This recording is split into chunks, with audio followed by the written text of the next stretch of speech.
Hey there, what's up, West Michigan? Meteorologist Will Haney here, coming to you live on Facebook. Simultaneously, we're also on YouTube. Trying to bring back the YouTube live streams. I'm going to let this grow for just a few seconds. The anticipation building over all that we're going to touch on. Lots to cover tonight, despite the fact that our forecast is kind of quiet. I'm going to bring you some information on how you can check out the total lunar eclipse, which happens later this week. And then also we're going to look ahead to a windy and perhaps wet weather maker on the way for Saturday, and some of the implications of that for the Irish American Parade in downtown Kalamazoo, which I'm hoping to attend. All right, give me just 1 second, and then we will get started.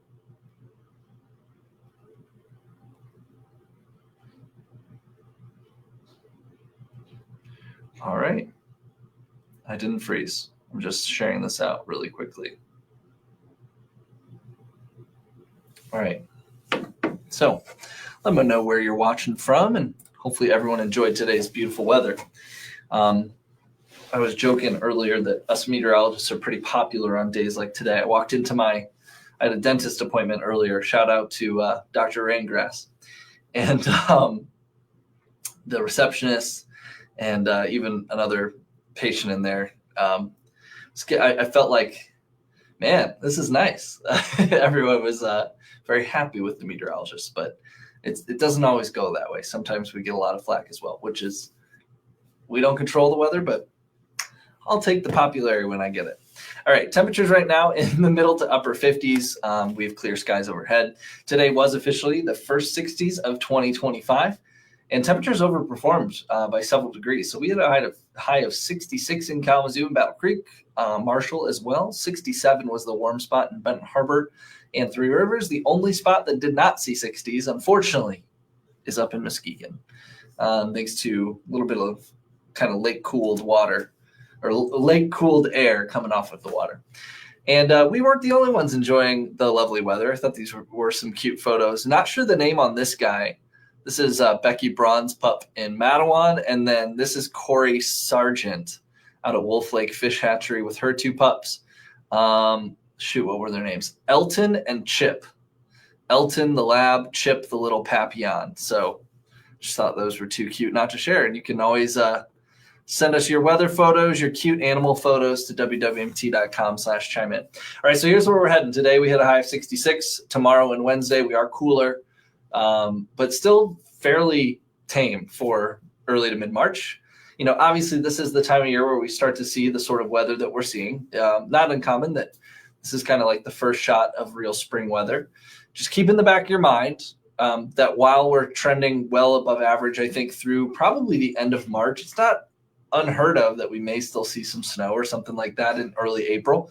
Historically, I think we average about an inch or two during the month of April. But as we get later and later in the season, it gets harder and harder to see those, big time accumulations. It's not that they can't happen, but it's just harder and harder as we get later in the season. So yeah, we're going to cool off a little bit tomorrow and Wednesday, but just keep in mind our average highs right now are in the lower to mid 40s. So that's still, like I said, not too bad. Largely in the week ahead, things are pretty quiet, which we'll get to. The only thing I do want to mention is the wind gusts. They will pick up a little bit tonight through early tomorrow. And so we may have some gusts around 20. It's not going to be enough to really cause much concern, but just it might be a little breezy at the morning bus stop tomorrow. And so when you factor that in, it may feel a little bit chillier than it did today, certainly. Here's where we're heading, though, as far as the overall temperature trend in the next 5 days. You can see we're in the 50s and then 60s and then eventually 70 on Friday. Your eyes are not deceiving you. That is a 70 in the forecast. Our first 70 is what we're expecting on Friday, ahead of a weather maker on the way this weekend, which we'll touch on momentarily. Shannon, was a beautiful day. Happy Monday, Mikey. Everyone and Jeff, Jaden in Matawan. What's up? Damien. Good evening. You too, sir. Mikey, Grand Rapids in the house. We appreciate that. What's up, Mikey? And Damien's in Bronson. What's up? Oh, Mikey. He said, my bad, Will. I know it is funny. Sometimes people, Mikey, you're not alone. It's easy to mix us all up. You hop on here and you're used to seeing the different faces on here, so it's always kind of funny. Hello, Ken in Kalamazoo County, and then Marissa, beautiful weather, pretty sunset tonight. It was. I'm going to go check our chime in page right after this and try and get a few of the sunset photos because I'm sure there's some in there on our newscast. Picked a great weather week to take a staycation. Heck yeah, you did, Jenny. Who needs Florida? Keith, come on. Keith's down in Florida right now, so we're rubbing it in that he's missing this nice weather. Good evening in Vicksburg, says Jesse, or from Vicksburg. We appreciate that, Jesse. And false spring now, round 2 winter about to hit. I know, Marissa, that does seem to be sometimes how it works. Now, I will say we're going to get a little chillier on Sunday. It'll be kind of a windy and chilly day on Sunday, but I don't see any earth-shattering cold or like any significant cold air outbreak, anything like that.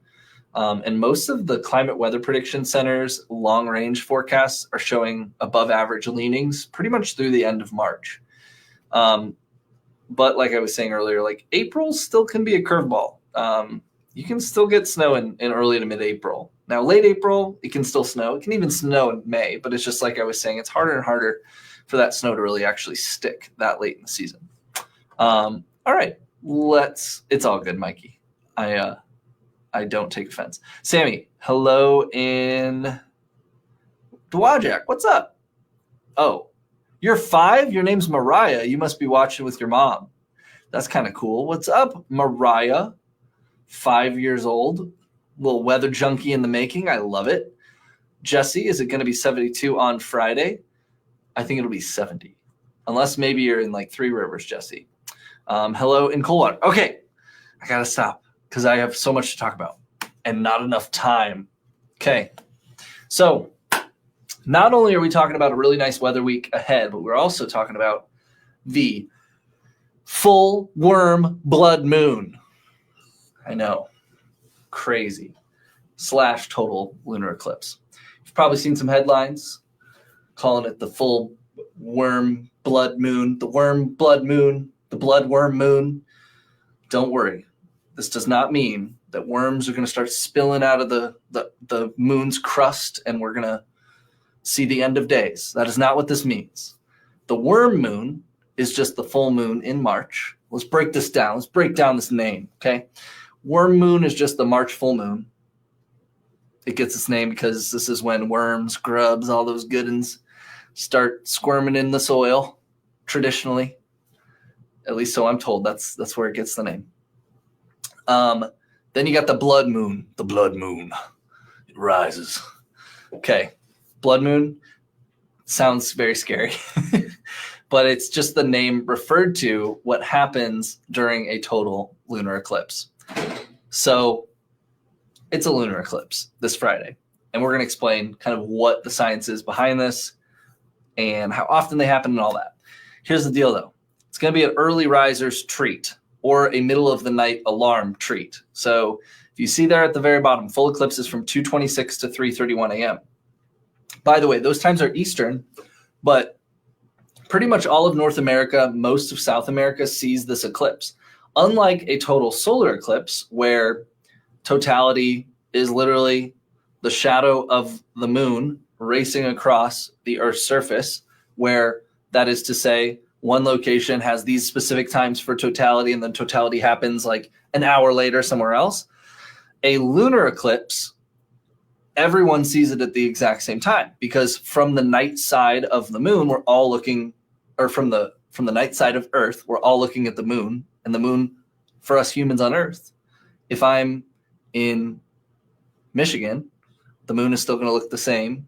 It might be at a little different point in the sky, but it's going to look the same at that exact moment as someone in like Florida. So that's why a lunar eclipse, those times are universal for Eastern time. Now, if you're in Central time, not that I don't think anyone is watching this, but if you're in Central time, just bump those times up an hour is what I'm saying. Okay? Get what I'm saying? Hopefully. Okay. So just kind of breaking it down, this is what we don't want. We don't want partly to mostly cloudy skies, which I'm leaning kind of partly cloudy right now in the forecast. That sounds wishy-washy, but I genuinely believe we'll have a mix of clouds and stars. So obviously you want clear skies. That would be ideal. But I think we may have some clouds in the mix. Let's hope it trends maybe the opposite direction. I don't want it to trend more overcast, but right now I'm kind of right on the cusp between partly to mostly cloudy, which isn't great. I won't say it's a complete washout yet, but we're going to hope that it trends a little less cloudy. So here's how a lunar eclipse happens, just to refresh your like 6th grade science class. Happens when the Earth, the moon, and the sun are in perfect alignment. They can only happen during a full moon. The moon's orbit is not perfectly like horizontal. It's at a slight angle. And so for that reason, if it was perfect, flat, where every month this alignment happened, then we would have a total solar eclipse every month, but we don't. So that's something just kind of interesting. They happen on average for any given location in the world. So like for Kalamazoo, if you were to look at the long range, on average, it's like 2 to 2.5 years. But lunar eclipses happen, I don't know the exact number or the exact average, but there's a lunar eclipse at least like once or twice a year, I believe. Like there was one earlier this year, actually, or like in 2024, there was actually 2. There was a total one and a partial one. So they happen quite a bit. They're not as rare by any means as a total solar eclipse, which I won't go down that tangent. But the reason why in a total lunar eclipse you get that reddish tint is because when you think about it, there's still a little light from the moon's perspective creeping around the Earth, but it's just being scattered by the Earth's atmosphere. So the light that is still reaching the Earth has gone through the filtering, if you will, of the Earth's atmosphere. And so with that, it scatters out blue light. That may sound remnant of sunrises and sunsets. When you think about it, when the sun is lower in the sky, that's why a sunset is red or has those like lovely colors that we enjoy here on Earth, right? The reason for that is because the sun's rays are passing through more of the atmosphere. So more molecules, more gases in the atmosphere, and that is scattering out some of the blue light that we see when the sun is up in the day. Okay, so the same principle, the same physics are happening, but there's just a little light kind of like creeping around the Earth. And so the moon gets that reddish tint. So if you were on the moon, it would look pretty cool. You'd have a solar eclipse on the moon, which is confusing. So we won't go there, but it would look really cool. So that's how an eclipse happens. And here's just, again, the timing, just to kind of go through it all. So it's dark and early Friday.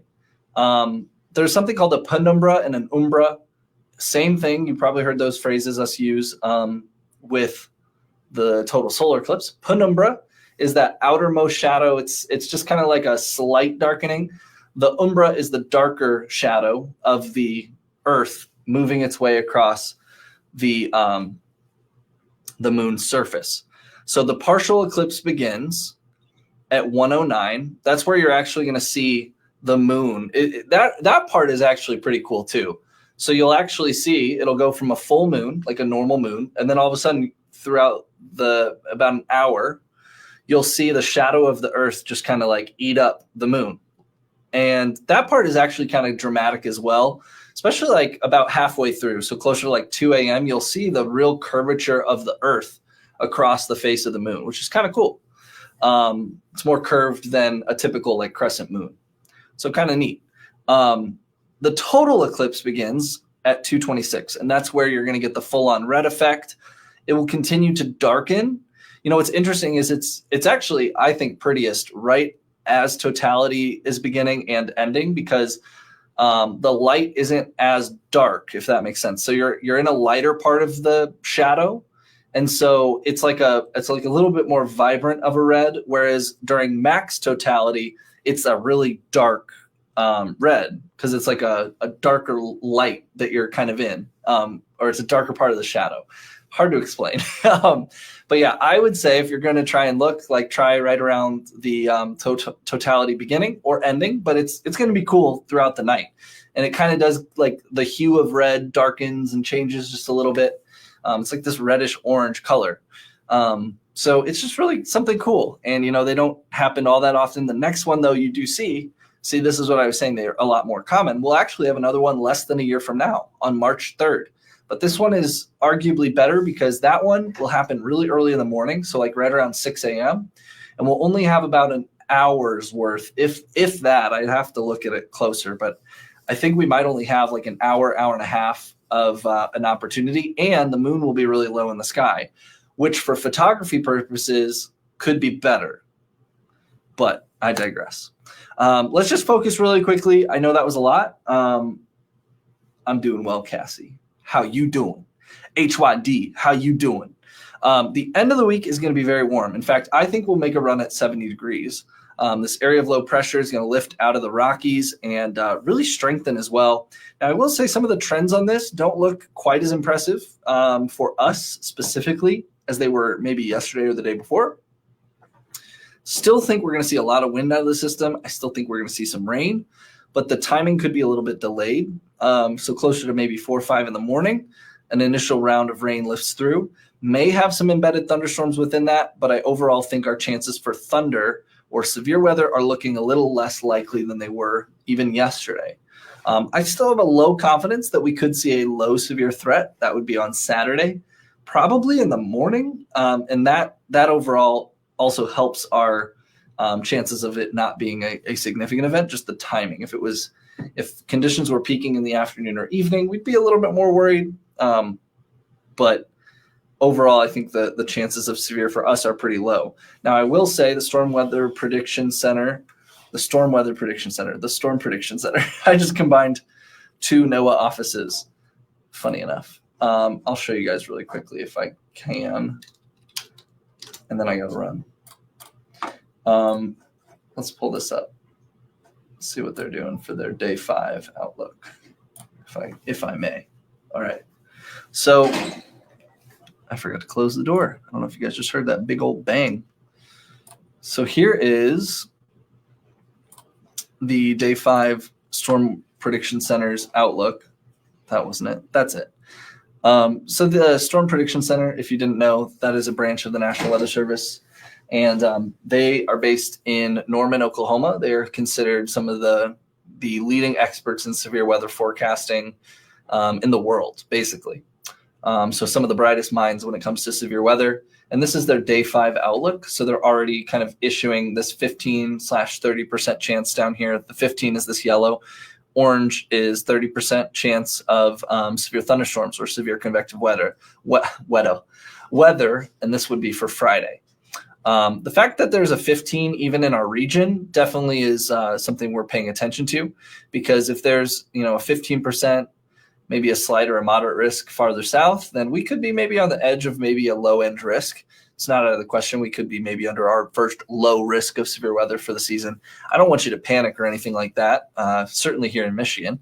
Now, if you're down in like Missouri, South Central Missouri, Arkansas, I think Friday is looking a little bit more impactful for sure, but they're also more used to that this time of year. This is really where their severe weather season typically starts to ramp up. All right, I got to run. I appreciate all of you guys hanging out, though, for a little bit. Let me turn this off, and then I'll show you the 7-day really quickly so you can get a feel. So, yeah, not too bad these next couple days. It'll be a little cooler. I feel a sneeze coming on. That's a first. I don't know if I've ever sneezed on Facebook Live. I've never sneezed on TV, weirdly. I don't know why that is. Thursday into Friday. Now I'll sneeze tonight. Thursday into Friday is when that lunar eclipse happens. Again, like 2-ish in the morning, 2 to 3-ish in the morning. So if you want to partake, you got to set an alarm. And then Friday through the weekend is going to be windy. Saturday, I think, is our best chance of rain and rumbles, especially in the morning, which is not great news for the Irish American Parade in Kalamazoo. I'm fingers crossed the rain blows out quick enough. Even if that happens, though, it's going to be really windy, like gusts probably 40 plus miles an hour throughout much of the day on Saturday, and then maybe even into Sunday as well. So that's going to be an element that we have to watch. Marissa, we are on at 10 on the arc. And with that, I need to wrap up because it's 6 minutes away. I know you're probably like panicked for me. You're probably like, don't you need to like go to your real job? This is my real job too, though, but my TV job. And all right, I am going to sign off. Be on the lookout, by the way. We're going to have a severe weather special airing in early April. I don't want to say a date just yet because I don't know if it's official, but be on the lookout for that. We're already putting some content together we're excited about. And then we're also going to air a special for the 1-year anniversary of the Portage / St. Joseph County tornadoes of May 7th. And those weren't the only two. There were 2 others. So yeah, we're going to have a special on that as well. So some exciting things coming up in the weather world here at News Channel 3. We appreciate you guys hanging out with us. We appreciate your trust. So we'll keep you updated, and I'll be off the next couple of days. It'll be Colin the next 2 days, and then I'll be back because Keith's on vacation. That dog. All right. I'll see you guys later.